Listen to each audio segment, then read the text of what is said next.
అదే RTV app వార్తల్ని క్షణాల్లో చదివే అవకాశం ఉంటుంది. ఒక న్యూస్ పేపర్, ఒక టెలివిజన్ ఛానల్ మీ చేతుల్లో ఎప్పుడూ ఉంటాయి. నేను ఈరోజు జగన్మోహన్ రెడ్డి ప్రభుత్వంలో 2020లో జగనన్న కాలనీల పేరు మీదటువంటి భూసేకరణ చేసినటువంటి ఒక కుంభకోణం గురించి మాట్లాడబోతా ఉన్నాను. 2020లో ప్రధానమంత్రి ఆవాస్ యోజన పథకం కింద దేశవ్యాప్తంగా కోట్లాది మందికి ఇళ్ళు లేని వారికి ఇంటి పట్టాలు ఇవ్వమని, ఇళ్ళున్న వాళ్ళకి, స్థలం ఉన్న వాళ్ళకి ఇల్లు కట్టించడానికి నరేంద్ర మోదీ గారు సంకల్పించారు. జగన్మోహన్ రెడ్డి గారు, ఆయన ప్రభుత్వం, మేము సొంతగా ఇళ్ల పట్టాలని ఏర్పాటు చేసుకుంటాము, మీరు ఇల్లు కట్టడానికి సహకరించండి అనే పథకం కింద జగనన్న కాలనీలని పేరు పెట్టి జగనన్న పట్టాలు ఇస్తామని చెప్పి లక్షలాది మంది లబ్ధిదారులను ఐడెంటిఫై చేశారు. రాష్ట్ర వ్యాప్తంగా అన్ని నియోజకవర్గాల్లో కూడా భూసేకరణ చేసినారు. అంతవరకు బాగానే ఉంది. భూసేకరణ చేసిన తర్వాత వీళ్ళు ఏం చేశారు, ధర తక్కువగా ఉన్నటువంటి భూములను ఐడెంటిఫై చేసి అక్కడ ఉన్నటువంటి రైతులు, భూమికి సంబంధించినటువంటి హక్కుదారులతో అగ్రిమెంట్లు చేసుకున్నారు. తక్కువ ధరకు అగ్రిమెంట్ చేసుకొని ప్రభుత్వ అధికారులకు తప్పుడు సమాచారం ఇచ్చి ఎక్కువ రేటు రైతులకి ఇవ్వమని చెప్పి ప్రపోజల్స్ పెట్టారు. ఆ విధంగా రైతుల అగ్రిమెంట్ ఆ డబ్బులు మాత్రమే వాళ్ళకి చేరింది, మిగిలిన డబ్బులంతా కూడా వీళ్ళు తినేశారు. నేను ఉదాహరణ ఒకటి చెప్పను. ఆదోని నియోజకవర్గ ఎమ్మెల్యేగా ఆదోని నియోజకవర్గంలో 178 ఎకరాలని మండగిరి గ్రామ పంచాయతీలో స్థలాన్ని ఐడెంటిఫై చేశారు, దాన్ని సేకరించినారు. 65 మంది రైతుల దగ్గర నుంచి సేకరించినారు. భూమి అక్కడ వస్తుందని తెలిసి రైతులందరినీ కూడా, మీరు ఇస్తే 5 లక్షల రూపాయలు ఎకరా చెప్పున మాకు అగ్రిమెంట్ చేసేయండి, లేకపోతే మొత్తం భూమి అంతా కూడా ప్రభుత్వం లాగేసుకుంటుంది అని అబద్ధాలు చెప్పి వాళ్ళని భయపెట్టి అగ్రిమెంట్లు చేసుకున్నారు 5 లక్షలకి. చివరికి ప్రభుత్వం ఇచ్చిన కాంపెన్సేషన్ అంటే ఎకరానికి 13,500,000 రూపాయల నుంచి 23 లక్షల రూపాయల వరకు కూడా దీనికి మనం పరిహారం ఇచ్చాం. వీళ్ళు ముందుగా అగ్రిమెంట్లు చేసుకున్నారు కదా, సో 5 లక్షల రూపాయలు చెప్పిన మీకు అగ్రిమెంట్లు చేసుకున్నారు కాబట్టి 5 లక్షలు మీరు తీసుకోండి, ఆ 13,50,000 రూపాయల నుంచి 23 లక్షల వరకు ఉన్నటువంటి నష్టపరిహారాన్ని అంతా కూడా మాకు ఇచ్చేయండి అని లాక్కున్నారు. కొంతమంది రైతులు ప్రశ్నించినారు, ఎందుకు ఇలా చేస్తున్నారు అంటే వాళ్ళని భయపెట్టినారు, బెదిరించినారు, పోలీస్ కేసులు పెడతామని చెప్పినారు. ఏదో ఒకంగా గూండాయిజం, రౌడీయిజం వాడి వాళ్ళని అధికారాన్ని అడ్డం పెట్టుకొని వాళ్ళని వంచుకున్నారు. ఇంకో విచిత్రం బయటపడతా ఉంది. వీళ్ళందరికీ కూడా ప్రత్యేకంగా బ్యాంక్ అకౌంట్లు ఓపెన్ చేసి దాన్ని పైన అధికారులకు ఇచ్చి ఆ అకౌంట్లో డబ్బులు పడేలాగా చేసి దానికి సంబంధించిన పాస్ పుస్తకాలు, ముందుగా సంతకం పెట్టుకున్న చెక్కులు కూడా వాళ్ళ దగ్గర పెట్టుకొని డబ్బులు డ్రా చేసుకున్నారని ఈరోజు బాధితులంతా కూడా వాపోతా ఉన్నారు. ఆదోని ఒక్క నియోజకవర్గంలోనే 24,03,00,000 రూపాయలకు సంబంధించినటువంటి భూసేకరణకు సంబంధించినటువంటి డబ్బులు పడినాయి రైతులకు, 65 మంది రైతులకి. దీంట్లో రైతులకు చేరింది కేవలం 9 కోట్ల రూపాయలు మాత్రమే. 15 కోట్ల రూపాయలు వీళ్ళు రైతులకు రావాల్సిన డబ్బుల్ని లాక్కున్నారు. వివిధ మార్గాలను వాడినారు, దౌర్జన్యాలు చేసినారు, వాళ్ళని భయపెట్టినారు, పోలీసులతో బెదిరించినారు. నేను ఈరోజు కలెక్టర్ గారి దగ్గరికి వచ్చి కంప్లైంట్ ఇస్తా ఉన్నాను. ఆదోని ఒక్క నియోజకవర్గంలోనే ఇలా జరిగితే, ఇంత పెద్ద 15 కోట్ల రూపాయల కుంభకోణం జరిగితే, జిల్లా వ్యాప్తంగా, కర్నూలు జిల్లా వ్యాప్తంగా, రాష్ట్ర వ్యాప్తంగా ఉన్నటువంటి 175 నియోజకవర్గాల్లో ఎంత పెద్ద కుంభకోణం అంటే సుమారుగా 2,500 కోట్ల రూపాయల కుంభకోణం ఇది. ప్రభుత్వం మారింది, ఎన్డీఏ ప్రభుత్వం వచ్చింది. గౌరవ ముఖ్యమంత్రి చంద్రబాబు నాయుడు గారైనా, గౌరవ ఉప ముఖ్యమంత్రి పవన్ కళ్యాణ్ గారి మీదైనా అపారమైన నమ్మకంతో రైతులు, ప్రజలు ఎదురు చూస్తూ ఉన్నారు. రాష్ట్ర ఆదోనిలో 65 మంది రైతులు ఏ విధంగా బాధపడతా ఉన్నారో రాష్ట్ర వ్యాప్తంగా వేలాది మంది రైతులు భూమి పోగొట్టుకొని, ఆలోచన చేయండి ఒకసారి. తరతరాలుగా ఉన్నటువంటి ఆస్తి పోగొట్టుకున్నారు. కూలి నాలి చేసుకోవడానికి లేదా పొలం చేసుకోవడానికి ఉన్న పొలాన్ని పోగొట్టుకున్నారు.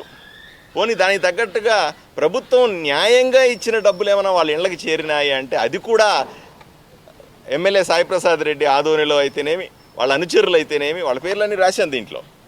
అలాగే రాష్ట్ర వ్యాప్తంగా అప్పట్లో ఉన్నటువంటి వైఎస్ఆర్సీపీ ఎమ్మెల్యేలు, ఎంపీలు, మంత్రులు, సాక్షాత్తు ముఖ్యమంత్రి అందరూ కలిసి 2,500 కోట్ల రూపాయల డబ్బులు కొట్టేశారు. ఆలోచన చేయండి, ఎవరి డబ్బు ఇది? పేద రైతుకు చెందాల్సిన డబ్బులు ఇవి. వాళ్ళ కష్టార్జితమో తాతల తండ్రుల ఆస్తి అది. వాళ్ళకి న్యాయం చేయాల్సిన అవసరం ఎన్డీఏ ప్రభుత్వం మీద ఉంది. నేను అందువల్లే కలెక్టర్ గారికి ఇచ్చాను, మళ్ళీ పోయి ముఖ్యమంత్రి గారికి కూడా మరింత విశదీకరిస్తాను. అన్యాయమైపోయినటువంటి వేలాది మంది రైతులకు రాష్ట్ర వ్యాప్తంగా, ముఖ్యంగా నేను ఎమ్మెల్యేగా ఉన్న ఆదోనిలో ఉన్నటువంటి 65 మంది రైతులు ఎవరైతే ఉన్నారో, కోట్లాది రూపాయలు పోగొట్టుకున్నారో, వాళ్లకు న్యాయం చేయాల్సిన అవసరం ఉంది. వాళ్ళకి డబ్బులు ఇప్పించాల్సిన అవసరం, ప్రభుత్వం దగ్గర నుంచి ఎంత డబ్బులు వెళ్ళినాయో అది చేర్చాల్సిన అవసరం ఉంది. ఎవరైతే ఈ కుట్రకు పాల్గొన్నారో ఆ వైఎస్ఆర్సీపీ ఎమ్మెల్యేలందరూ కూడాను, ఎంపీలందరూ కూడాను, మంత్రులందరూ కూడాను, జగన్మోహన్ రెడ్డి గారు ముఖ్యమంత్రిగా దీనికి బాధ్యత వహించాలి. ఆదోనికి వచ్చేసరికి సాయిప్రసాద్ రెడ్డి అప్పటి ఎమ్మెల్యే, ఆయన కుమారుడు, ఆయనకు సంబంధించినటువంటి సుమారుగా 40 మంది వైఎస్ఆర్సీపీ నాయకులు ఊర్ల మీద పడి రైతుల దగ్గర నుంచి భూమిని అగ్రిమెంట్లు చేసుకుని డబ్బు దోచుకున్నారు. వీళ్ళందరి మీద కూడా చట్టపరమైనటువంటి చర్యలు తీసుకోవాలి, వీళ్ళని శిక్షించాలి. రైతుల డబ్బులు కొట్టేసిన వాళ్ళని శిక్షించాలి కదా. అదేవిధంగా ఉట్టి శిక్షిస్తే లాభం ఏంటి? రైతులకు రావాల్సిన డబ్బులు ఇప్పించాలి కదా. దీని మీద న్యాయ విచారణ చేయమని జిల్లా మెజిస్ట్రేటు కలెక్టర్ గారిని విన్నవించడానికి ఈరోజు నేను కలెక్టర్ ఆఫీస్కి వచ్చాను. ఈరోజు కలెక్టర్ గారికి ఈ రిప్రజెంటేషన్ కూడా నేను ఇచ్చాను. ఇది ఇంతటితో ఆగదు, నీ కలెక్టర్ గారికి సమయం కూడా ఇస్తాం. కలెక్టర్ గారు విచారణ చేయాలి. ఎందుకంటే ఈరోజు ఇంతకాలం చాలామంది అడుగుతారు, ఇంతకాలం రైతులు ఎందుకు బయటికి రాలేదు? భయం వాళ్ళకి. అప్పుడంతా కూడా రౌడీలను పెట్టి, గూండాలను పెట్టి, పోలీసు కేసులు పెడతామని చెప్పి బెదిరించి ఇన్ని రోజులు వాళ్ళని అణిచేశారు. వాళ్ళకి ధైర్యం ఇవ్వాల్సిన అవసరం ఉంది మనమంతా కూడా. వాళ్లకు అయ్యా మీకు పోయిన డబ్బులు మేము ఇప్పిస్తాం, మేము రైతుల వైపున ఉండేటువంటి ప్రభుత్వం మాది, మేమంతా కలిసి మీకు డబ్బులు ఇప్పిస్తాం, మీరు ధైర్యంగా ఉండండి, మీకు ఎంత న్యాయం జరిగిందో వచ్చి కంప్లైంట్ చేయమంటే అందరూ వస్తారు. ఆదోనిలో 65 మంది రైతులు వస్తారు, జిల్లా వ్యాప్తంగా ఉన్నటువంటి 300-400 మంది రైతులు వస్తారు, రాష్ట్ర వ్యాప్తంగా ఉన్నటువంటి వేలాది మంది రైతులు వాళ్ళకి జరిగిన అన్యాయాన్ని చెప్పుకోవడానికి ముందుకు వస్తారు. అటువంటి పరిస్థితులు కల్పించాల్సిన బాధ్యత కూడా కర్నూలులో కలెక్టర్ గారిది, ఎస్పీ గారిది. అలాగే రాష్ట్ర వ్యాప్తంగా మనం ఆ రకమైన పరిస్థితులు కల్పించగలిగితే తప్పనిసరిగా రైతులకు మంచి చేసిన వాళ్ళం అవుతాం. రైతు ప్రభుత్వం మనం ఏదైతే చెప్పుకుంటామో, న్యాయం చేయగలిగే ప్రభుత్వం ఏదైతే చెప్పుకుంటామో అది నిజం చేయడానికి ఇది మొదటి అడుగుగా నేను భావిస్తూ ఈ రిప్రజెంటేషన్ని కలెక్టర్ గారికి ఇచ్చాను. కలెక్టర్ గారు తప్పనిసరిగా దీని మీద చర్య తీసుకుంటారు, విచారణ చేస్తారు. ఇంతటితో ఆగదు, ఒకటొకటే బయటికి వస్తాయి అన్నీ కూడా. దీంతో అవసరమైతే దీన్ని ప్రభుత్వం దృష్టిలో కానీ లేదా మిగిలిన దర్యాప్తు సంస్థలు ఏదైతే ఏసీబీ ఉంది, ఎందుకంటే దీంతో విపరీతమైన అవినీతి, తప్పనిసరిగా ఏసీబీ అట్రాక్ట్ చేస్తుంది. అలాగే విపరీతమైన నల్లధనాన్ని వీళ్ళు కూడేసుకున్నారు. దీనికి సంబంధించి సిబిఐ, ఈడీ కేసులు వస్తాయి. అలాగే దీంట్లో జరిగినటువంటి కుంభకోణాల మీద వివిధ ప్రభుత్వ దర్యాప్తు సంస్థల ద్వారా విజిలెన్స్ అయితేనేమి, స్టేట్ విజిలెన్స్, సెంట్రల్ విజిలెన్స్ అయితేనేమి, ఇవన్నీ కూడా ఇన్వాల్వ్ అయ్యి తప్పనిసరిగా రైతులకు న్యాయం చేస్తారని నమ్మకం నాకుంది. అలాగే దీంట్లో ఇన్వాల్వ్ అయినటువంటి వాళ్ళందరికీ కూడా చట్టపరంగా శిక్ష పడాలని తప్పనిసరిగా నేను డిమాండ్ చేస్తా ఉన్నాను.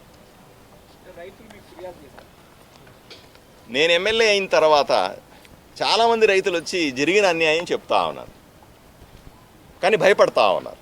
నేను ఎప్పుడు చెప్తాను, పత్రికల సమావేశం పెడతాను, వచ్చి చెప్పండి, లేదు మీడియాకి వెళ్ళి చెప్పండి అని అంటే వాళ్ళకి భయం ఉంది. సార్ కొడతారేమో సార్, తిడతారేమో సార్, గూండాలు సార్, ఇట్లాంటి భయానకమైన వాతావరణం. నేను వాళ్ళకి హామీ ఇచ్చాను, మీకు భద్రత కల్పించే బాధ్యత నాది. నా నియోజకవర్గం వరకు నేను చేసుకోగలను, కర్నూలు జిల్లాలో చేయగలను. రాష్ట్రమంతా చేయించాల్సిన బాధ్యత ప్రభుత్వానిది లేదా పోలీస్ అధికారులది. తప్పనిసరిగా పోయిన డబ్బు, ఎవడో కొట్టేసిన డబ్బు వెనక్కి వస్తుంది అంటే, పోయిందనుకున్న డబ్బు వెనక్కి వస్తుంది అంటే వచ్చి ఫిర్యాదు చేయడానికి రైతులంతా సిద్ధంగా ఉన్నారని మాత్రం గట్టిగా చెప్తాను. మరిన్ని వీడియోస్ కోసం ఛానల్ ని సబ్స్క్రైబ్ చేయండి, లేటెస్ట్ అప్డేట్స్ కోసం వాట్సాప్ ఛానల్ ని ఫాలో చేయండి అండ్ లింక్ డిస్క్రిప్షన్ లో ఉంది.